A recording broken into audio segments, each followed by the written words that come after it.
Jesús, mostréle mi dolor. Perdido, errante, vi su luz, bendíjome en su amor. En la cruz, lo primero vi la luz y las manchas de mi alma yo lavé. Fue allí por fe, lo vi a Jesús y siempre feliz con él seré.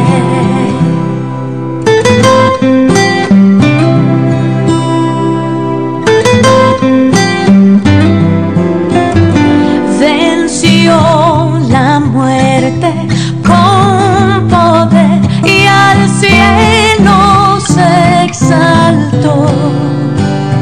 Confiar en él es mi placer, morir no temo yo. En la cruz, lo primero vi la luz y las manchas de mi alma yo lavé. Fue allí por fe, lo vi a Jesús y siempre feliz con él seré.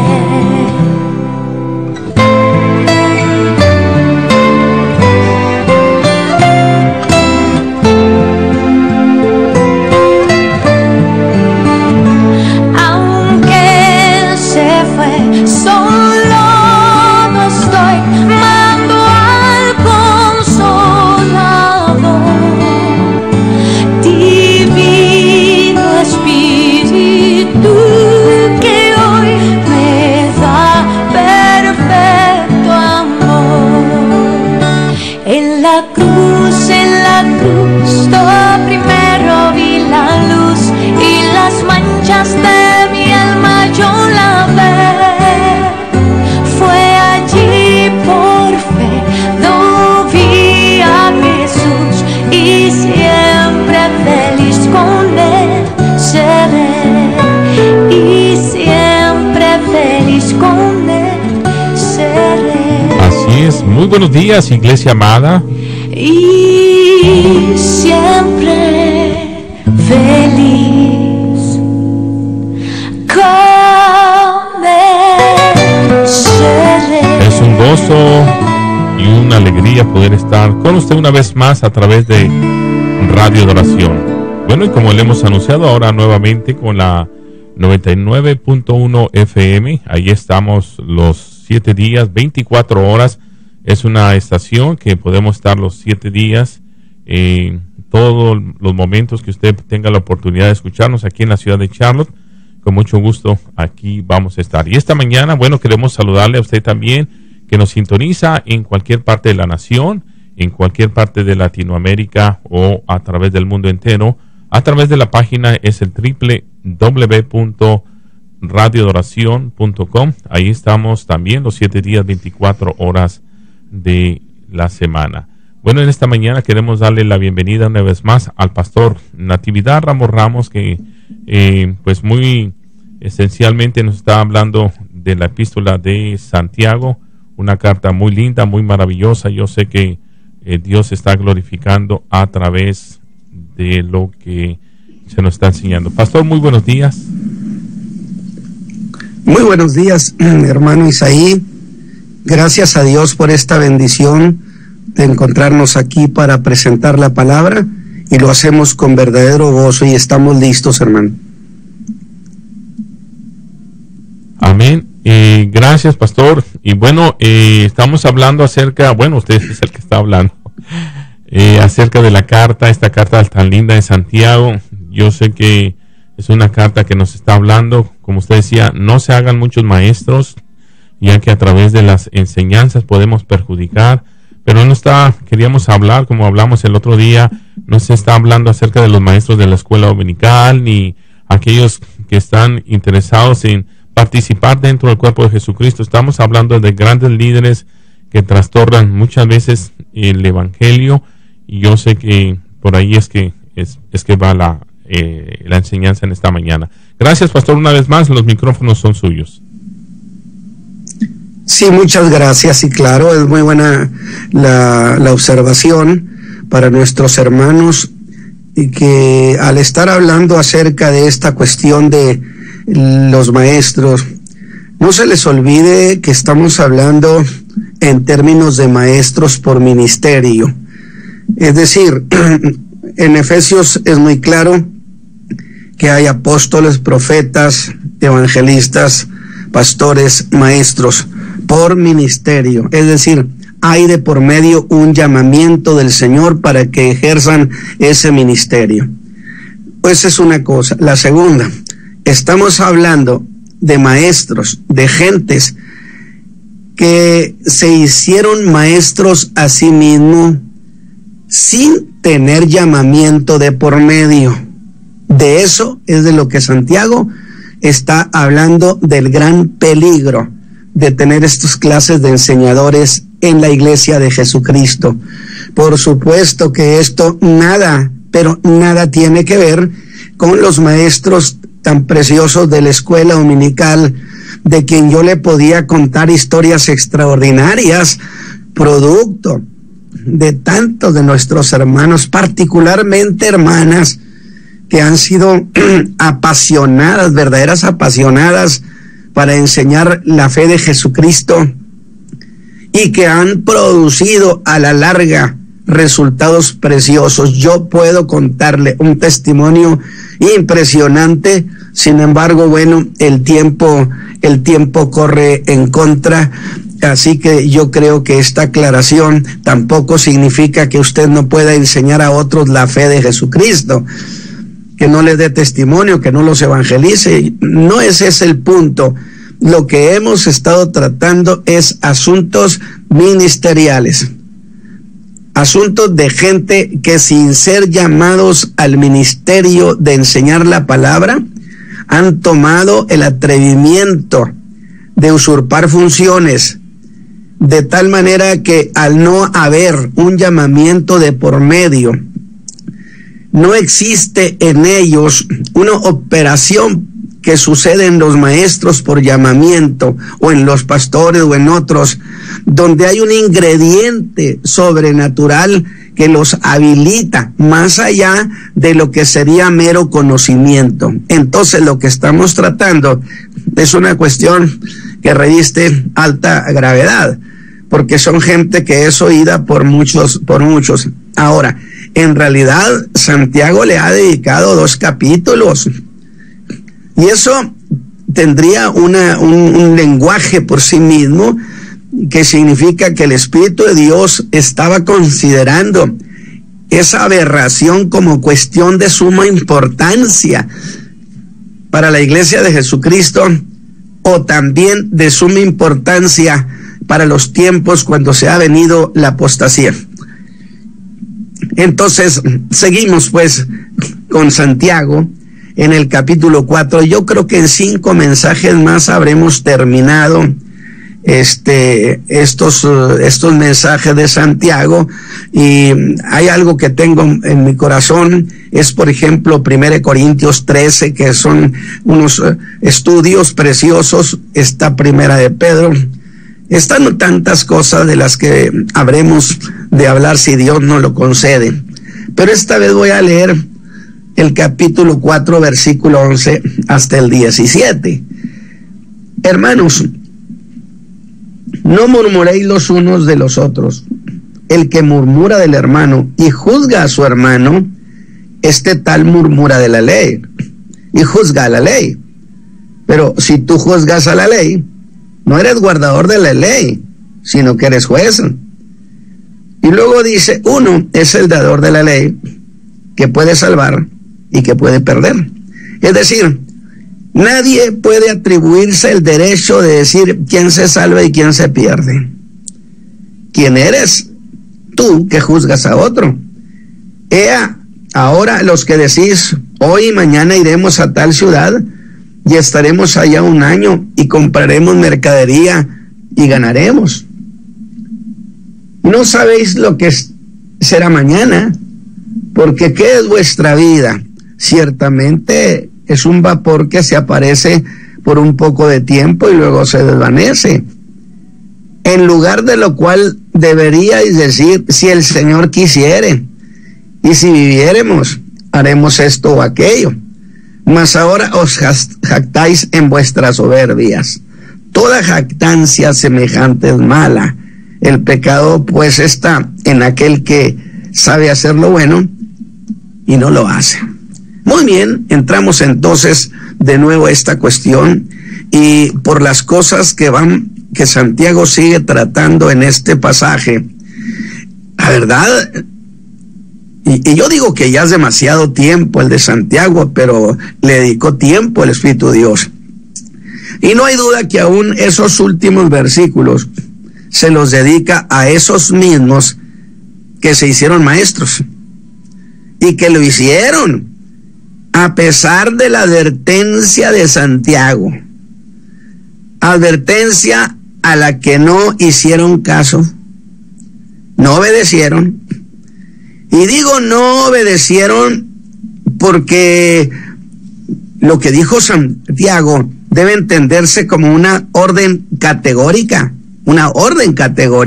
no os hagáis muchos maestros. Advertencia que sin duda les pareció injustificable, y aún más, me atrevo a pensar que llegaron a poner en duda hasta las intenciones de Santiago, que quizás lo que buscaba era impedirles, boicotearlos. Pero eso hace evidente una cuestión particular, mis hermanos.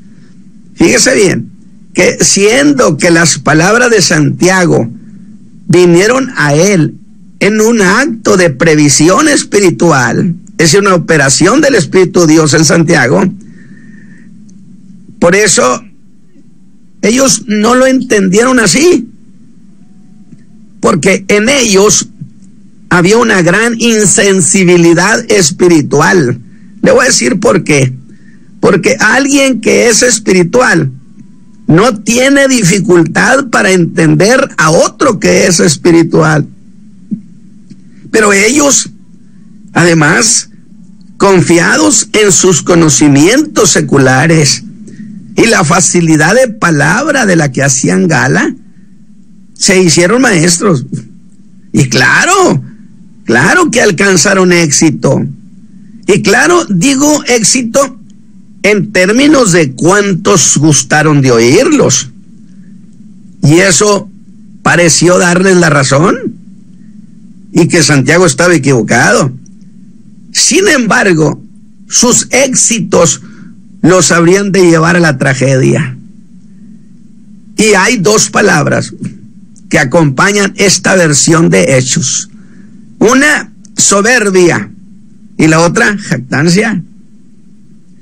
Así que, antes de entrar al mensaje de esta mañana, ¿no dice la palabra que antes de la caída está la soberbia? Y gracias a estas palabras, Santiago nos ha dado un perfil adicional de la condición moral y espiritual a la que habían llegado estos hombres. Y diré que la soberbia es huésped de los versos 6 y del verso 16. En el versículo 6, Santiago descubre el grado tan insoportable de soberbia que había en ellos. ¿Conoce a alguien así? Yo sé que sí. No se les puede ni acercar. Y les dijo: Dios resiste a los soberbios.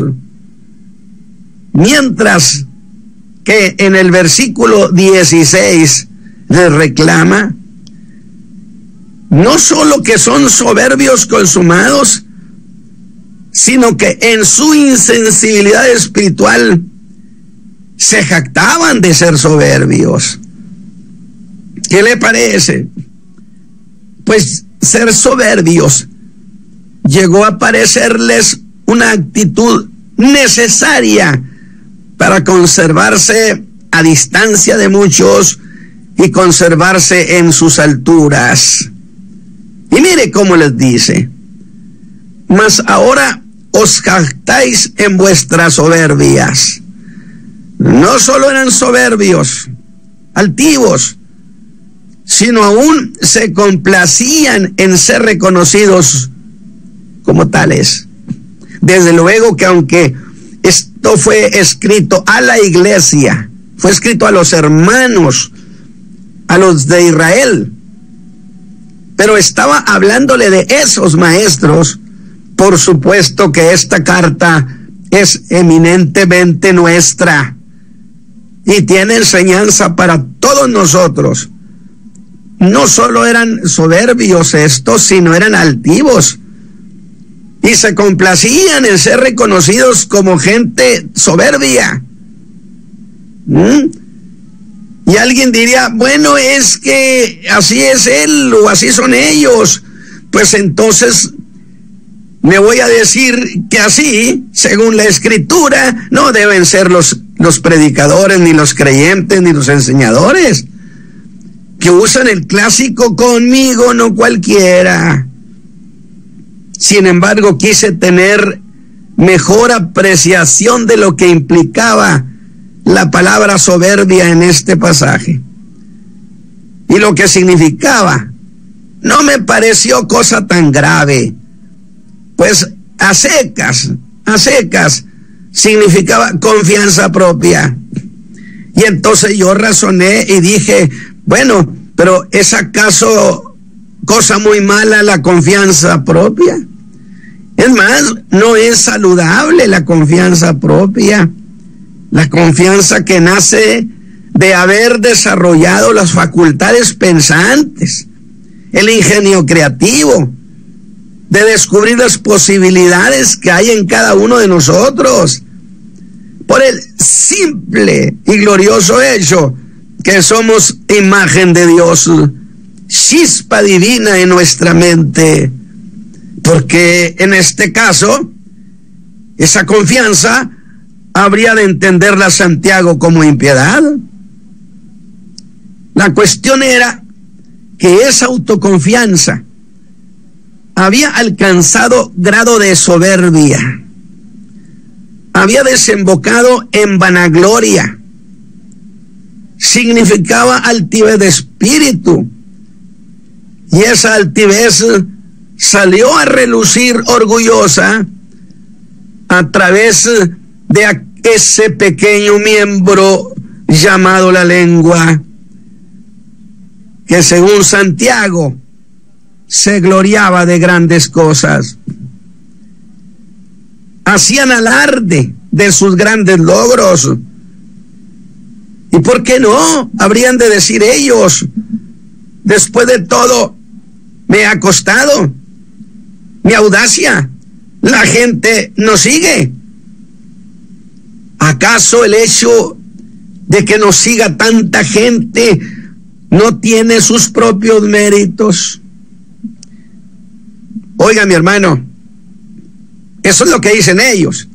Y lo que dijo Santiago, bueno, dirían, Santiago en realidad estaba equivocado. Y sintiéndose dueños de la situación con el pueblo de Dios, entre el pueblo de Dios, a estos señores ya nadie los detuvo. Y solo agregaré que según el griego, el alarde colinda con la vagancia, cosa que me pareció muy interesante. En tanto el vago es aquel que se deja llevar por sus instintos.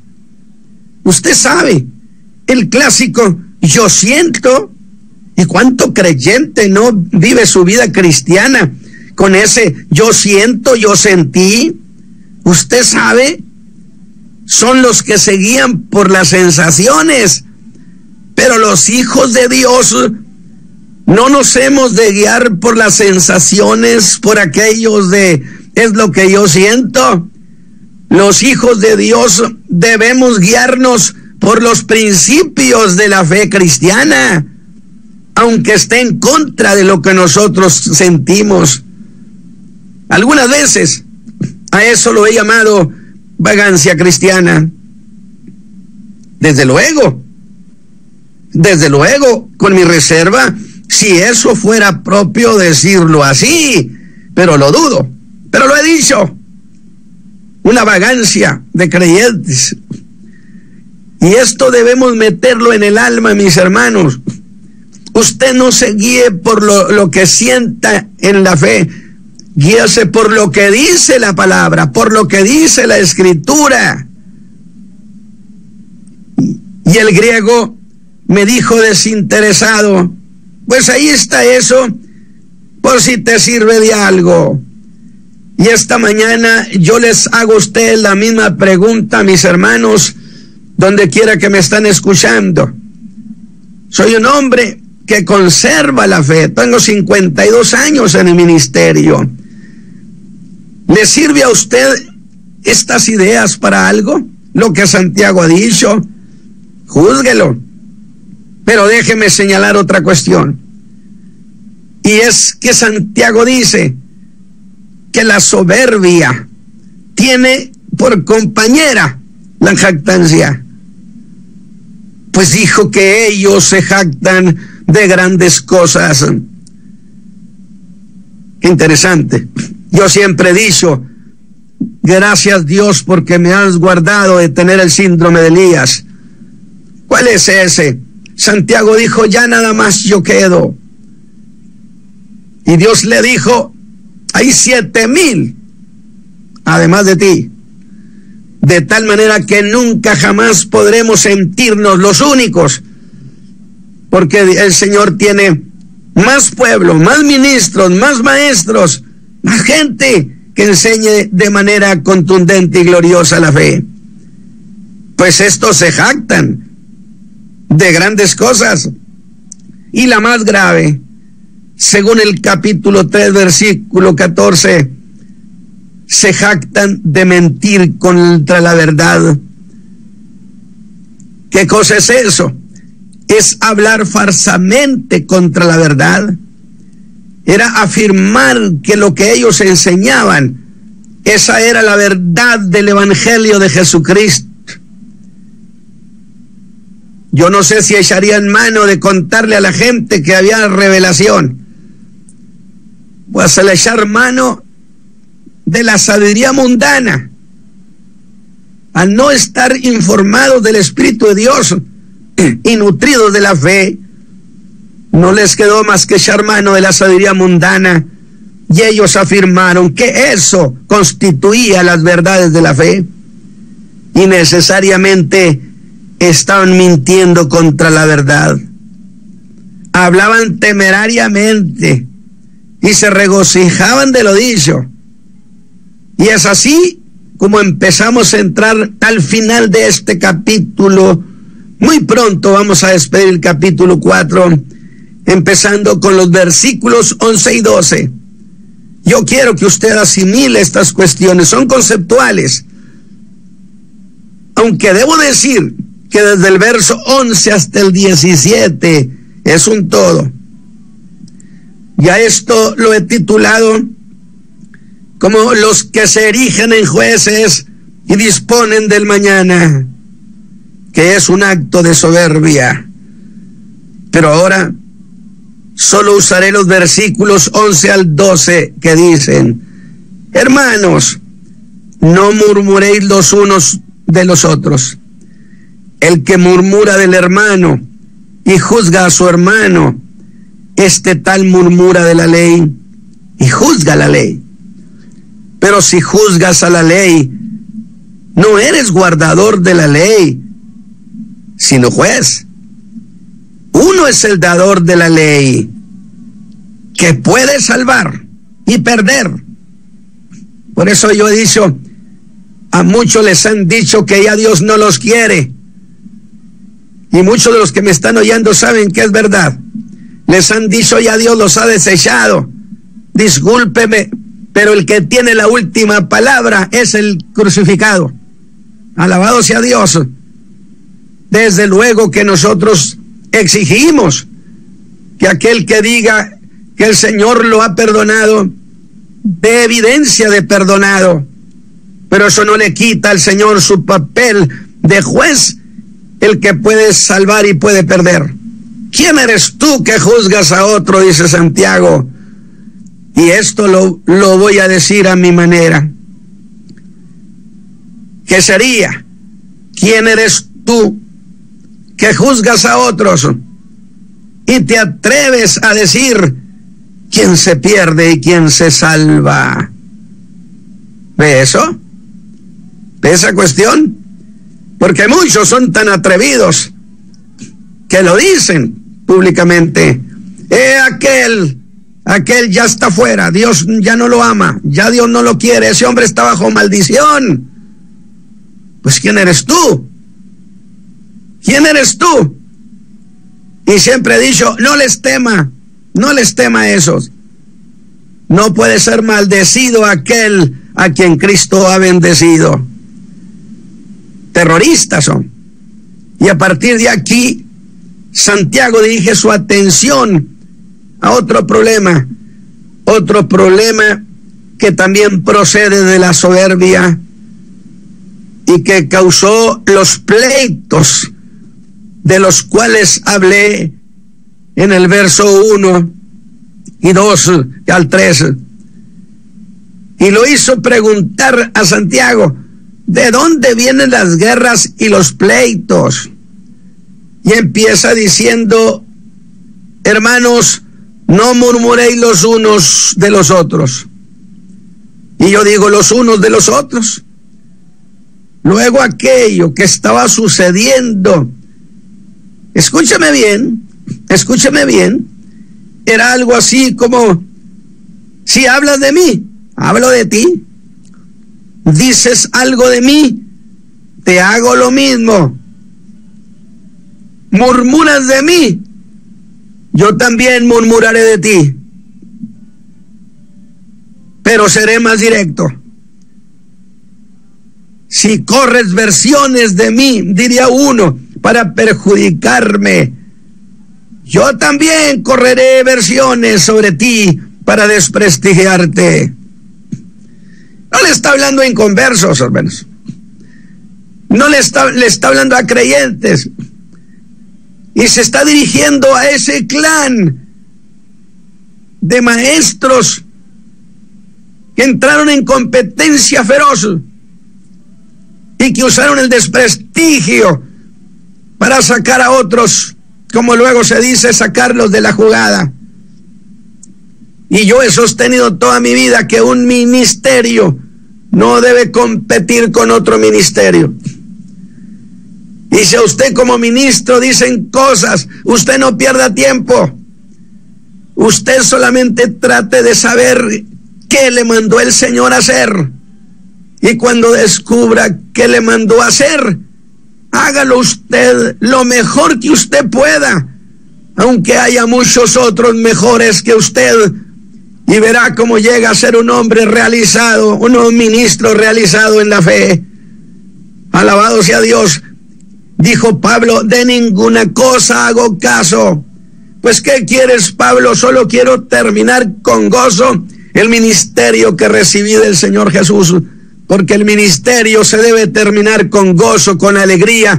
No es para terminar nuestra vida amargados. No, señores. No hay duda que los malos hábitos siguen a los hijos de Dios hasta la misma vida congregacional. Pero entonces, si esto se hace una práctica en la iglesia, heredará estas prácticas contra los mismos hermanos. Y como dice la Escritura, como es el sacerdote, así es el pueblo. Aquellos habían hecho sus contiendas a base de ese mal tan infame de la murmuración. Escalaban encima de otros, usando como argumento, como arma de guerra la murmuración. ¿O no dijo Santiago, las concupiscencias de ustedes combaten en vuestros miembros? Que se convirtió en una forma de ser de muchos creyentes.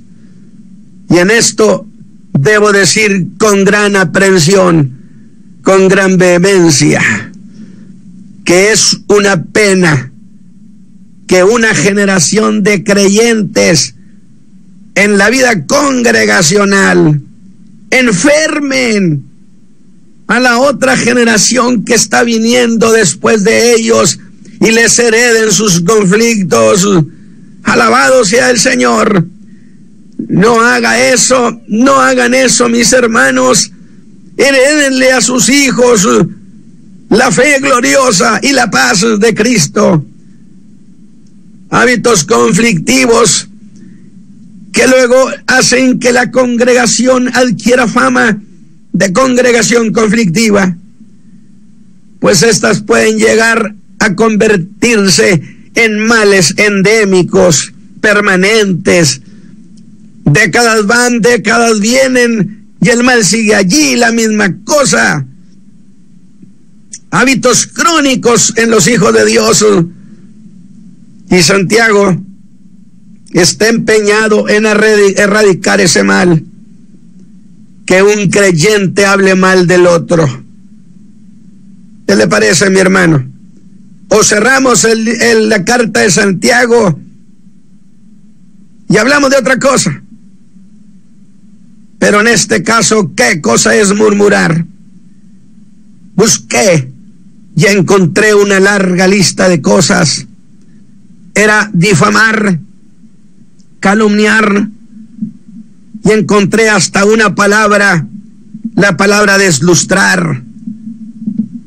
Y dije, deslustrar, que es algo así como hablar de otro para quitarle su buena fama, para reducirlo a la nada, quitarle el lustre.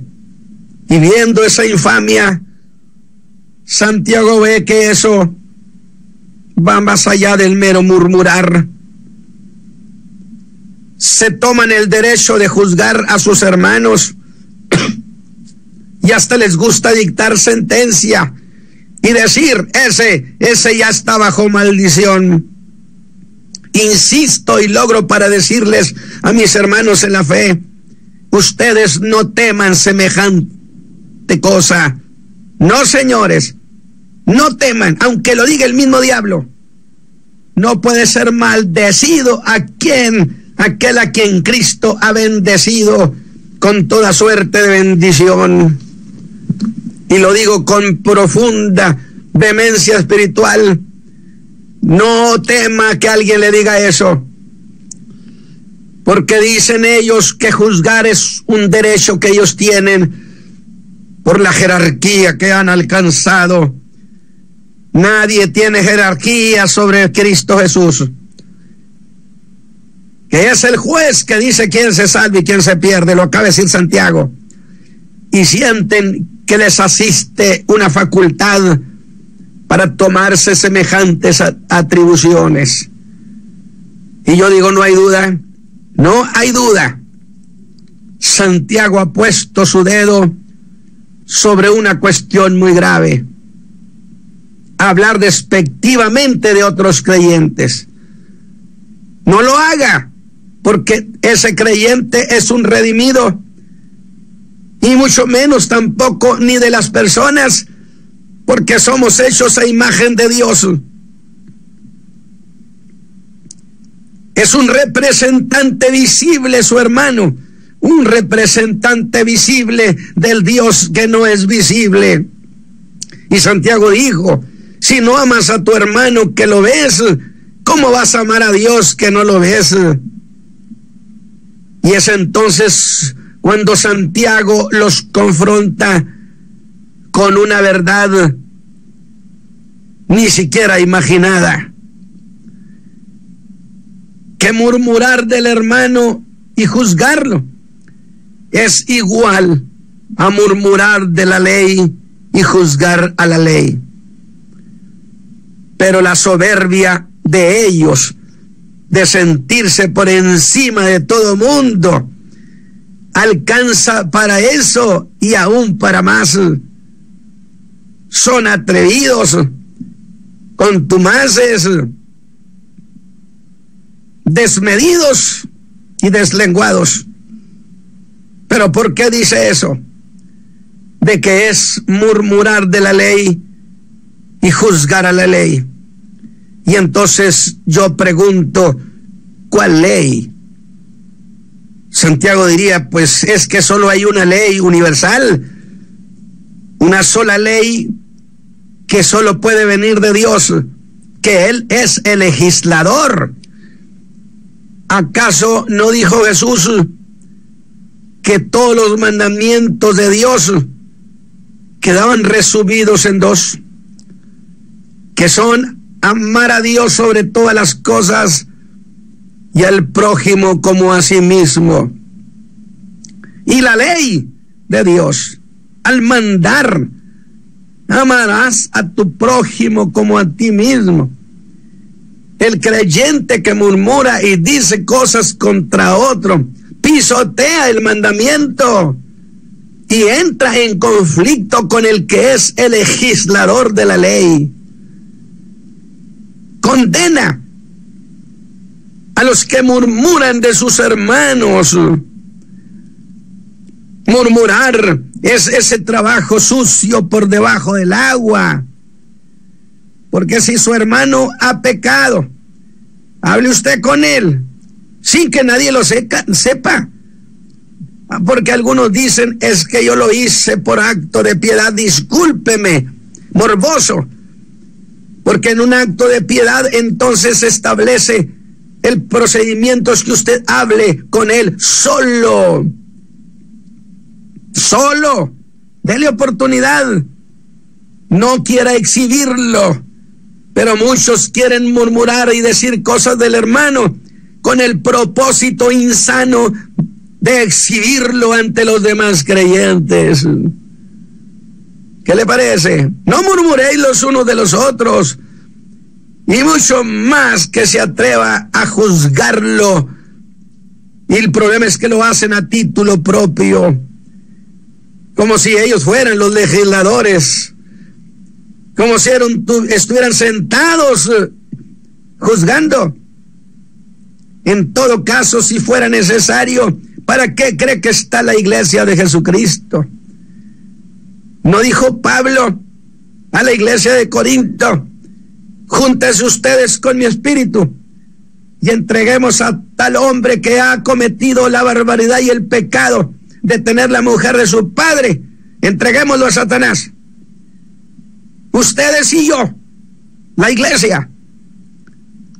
Pero estos hombres se tomaban atribuciones como si la ley no pudiera hacer su propia función de juzgar. ¿Qué le parece? Y se toman el juicio en sus manos y hablan temerariamente en lo que sería algo como terrorismo eclesiástico. Alabado sea Dios. Cuidado, no digas nada de él, porque ¿qué? Incluso si alguien es un profeta o un enseñador, la Escritura enseña categóricamente que hay que escudriñar su mensaje y también su conducta. ¿Quién dijo que no, el pueblo no tiene derecho? Al contrario, es un mandamiento juzgar lo que estas gentes enseñan y el cómo viven. Pero llenan de temor a los hermanos. No me diga que no son terroristas eclesiásticos que tienen prácticamente secuestrada a la gente con sus miedos y temores, porque los van a condenar con la intención de ser vistos muy alto. Qué lejos los ha llevado su soberbia, diría Santiago. Y en el verso 16 dice: os jactáis en vuestras soberbias, pero su atrevimiento no ha llegado a su fin, y han invadido las alturas de Dios. Pues Santiago agrega: pero si tú juzgas a la ley, no eres guardador de la ley, sino que eres juez. Y si tú juzgas a la ley, entonces tú estás o te crees estar por encima de la ley y no bajo la ley. Y solo Dios, que es el dador de la ley, está por encima de la ley. pero estos en su soberbia. Y yo dije, claro que se aplica no solo a ellos, sino a todos los creyentes en nuestras actitudes congregacionales. Y olvidan una cuestión logística, que el que recibe mandamiento queda bajo mandato. Así que todos estamos bajo el mandamiento de amar al prójimo. ¿Cómo pueden siquiera intentar ponerse más alto que el mandamiento de la ley de Dios? Pues si este hermano se pone por encima de todos los creyentes, luego es como reclamar que él no está bajo mandamiento. Incluso aplica en un pasaje donde donde dice la Escritura que ellos juzgan a todo y ellos no son juzgados de nadie. Por supuesto, del hombre que no peca, que no falla, ¿de qué se le va a juzgar? De nada. Y tiene todo el derecho de juzgar. Pero es el caso distinto de estos hombres. Además, entonces, ¿cuál es su posición? No me queda más que ponerse por encima de todos los demás creyentes y los juzgas por encima de la ley. No me diga que eso no existe y no hay de eso en el cuerpo de Cristo. Pues quitemos todo eso, que no significa consentir el pecado tampoco. No estoy hablando de eso. Estoy hablando de un orden que tienen las cosas en el cuerpo de Cristo. Es entonces cuando el apóstol los hace poner sus pies en la tierra y les deja claro: señores, uno es el dador de la ley. Por lo tanto, uno es legislador y juez, que es Dios. Y por consecuencia, Dios es el único que tiene derecho a decidir quién se salva y quién se pierde. Vea lo que dice y ve cómo lo dice. Uno es el dador de la ley, que puede salvar y perder. ¿Quién eres tú que juzgas a otro? Está exhibiendo el clásico juicio tan común, que digan: ese ya está bajo maldición, ese ya está perdido, a ese ya Dios lo desechó, ya Dios no quiere nada con él. ¿Quién eres tú para que juzgues así? ¿Por qué le arrancas a Dios el oficio de juez que solo a él le pertenece? Yo no sé, pero yo espero que esto haya significado para usted una grande bendición en su alma, porque ese es el motivo por el cual estamos presentando la palabra. Bendito sea Dios. Y esta mañana, mis hermanos, oraré precisamente para que nuestras vidas sean ministradas por el Espíritu de Dios. Padre eterno, en el nombre de Jesucristo, te bendigo y te doy gracias por esta oportunidad. Por Cristo Jesús, que mis hermanos sean ministrados, que sean ayudados por la palabra, por la enseñanza, en el glorioso nombre de Jesucristo el Señor nuestro. Amén. Hermano pastor, hermano Isaí, no sé, yo tengo mi duda si no hay algún problema con la comunicación. No sé si así sea. No, nos estamos escuchando perfectamente bien, se está oyendo. De cualquier manera, entonces, Dios me los bendiga, mis hermanos. Me hubiera gustado contarles algo precisamente sobre lo que es el resultado de las escuelas dominicales, caso extraordinario que yo lo viví, que yo de primera mano lo entendí. Que Dios me los bendiga, mis hermanos, y que Dios los guarde. Amén, pastor. Le agradecemos su aportación en esta mañana. Sí, le estamos escuchando perfectamente bien. Yo sé que a veces el feedback de regresar el retorno, como decimos, y quizás no nos esté usted escuchando a nosotros, pero realmente la enseñanza del día de hoy, y usted lo dijo, ninguna condenación ya hay para los que están en Cristo Jesús. Gloria a Dios. Y para aquellos que no andan conforme a la carne, sino andan conforme. Le voy a comentar algo. Okay. Mientras tenemos comunicación. Hace años, logro estos minutos que me quedan, hace años, creo que cerca de 40 años, conocí a un hombre muy preparado. Omitiré su nombre. Un hombre muy preparado que había estado en la guerrilla allá en Centroamérica. Y él un día iba herido de una pierna y el ejército iba atrás de él. Y él sabía que lo iban a matar, que las órdenes no eran detenerlo de ninguna manera. Sin embargo, cuando se quedó dormido por ahí en la banca de un pueblito, ya queriendo amanecer, estaba rodeado de gente y él sabía que venían ya por él. Él corre como podía hacia un monte. Cuando él llegó a la cumbre de ese monte, el ejército venía a poca distancia de él y rodeándolo, y él sabía que lo iban a matar. Y entonces, en una especie de arroyito que había allí, se puso en posición fetal. Y aunque él era un dialéctico consumado en cuestiones del marxismo o del comunismo, él dijo: Dios, yo no creo en ti, pero hace años en una escuela dominical me enseñaron que tú vives y que podemos clamar a ti. Yo no creo en ti, pero si tú existes, sálvame y creeré en ti.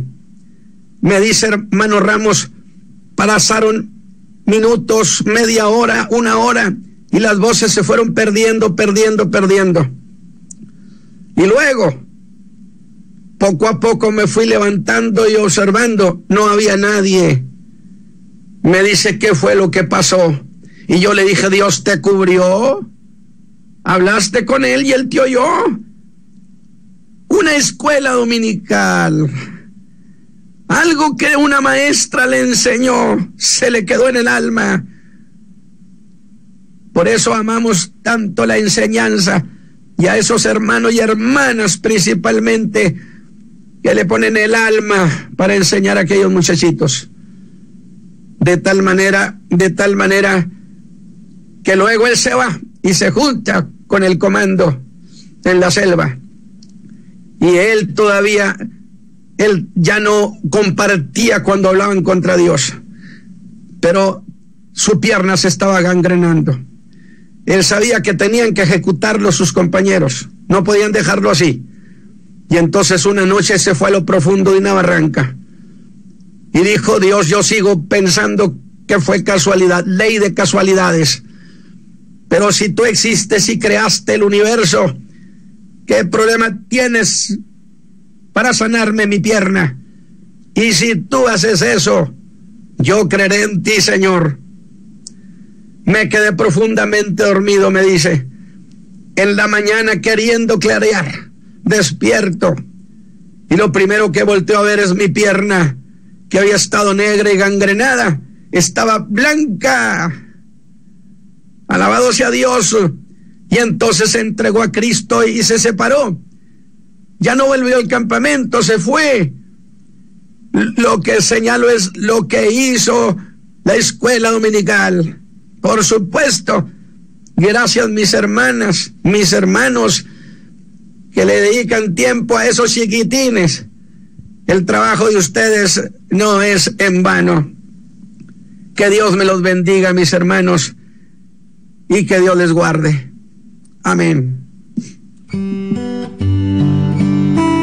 Bueno, Dios bendiga también al Pastor Natividad Ramos con esta linda enseñanza el día de hoy. Y también Dios bendiga a esos maestros, como Él lo ha dicho, aquellos que enseñan el poder de la palabra de Dios en nuestra vida.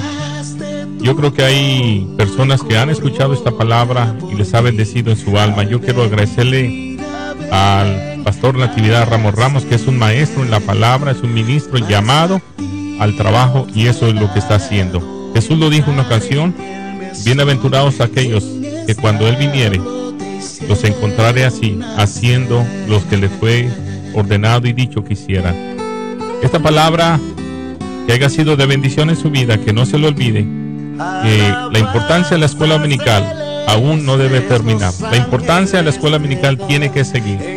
La nueva era la ha eliminado, la nueva era ha quitado y le ha dado más tiempo a la alabanza, pero poca palabra. Pero Dios bendiga a aquellos hombres que anhelan el crecimiento de sus hijos, de mis hijos y de las generaciones, si Cristo no ha venido, que muy pronto ellos sean edificados y construidos en esta fe, la fe de Cristo Jesús. Bendiciones, será hasta el lunes si Cristo no ha venido. Aquí estaremos a las 9 a 10 de la mañana, los miércoles también de 9 a 10 de la mañana, y los viernes igualmente de 9 a 10 de la mañana. Bendiciones, gracias por haber estado con nosotros. Hay lugar para ti.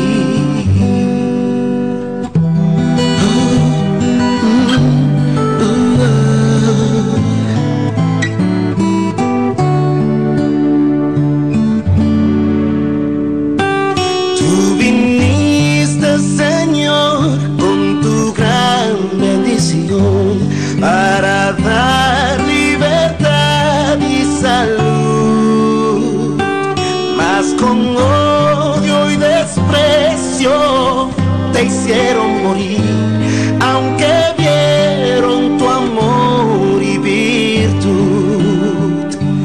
Ven a mi corazón, oh Cristo, pues en